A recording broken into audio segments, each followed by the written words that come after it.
Hello guys, welcome to my YouTube channel. In this video, I am going to show you how you can schedule post on Instagram from your mobile phone. So if you are looking for how you can schedule your post from Instagram application using your mobile phone, you are at right place. So it's really easy and simple now. Simply you have to click on plus icon here, just select the post you want to schedule it, then click here on this icon, and then you have to click on again on this icon here.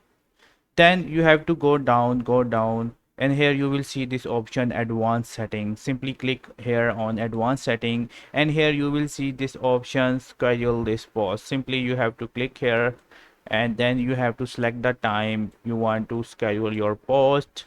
For example, I'm going to schedule this post on Saturday 17th June, and now I'm going to click on done.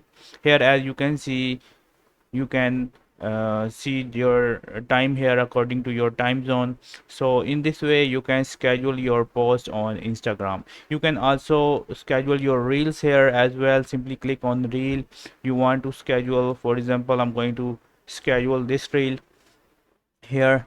Now I'm going to click on next. Again, you have to go down, click on advanced setting, and here you will see schedule this reel option as well. Hope you like this little tutorial. Feel free to subscribe to my channel. If you have any question, do let me know in the comment section. Thanks for watching. Bye bye.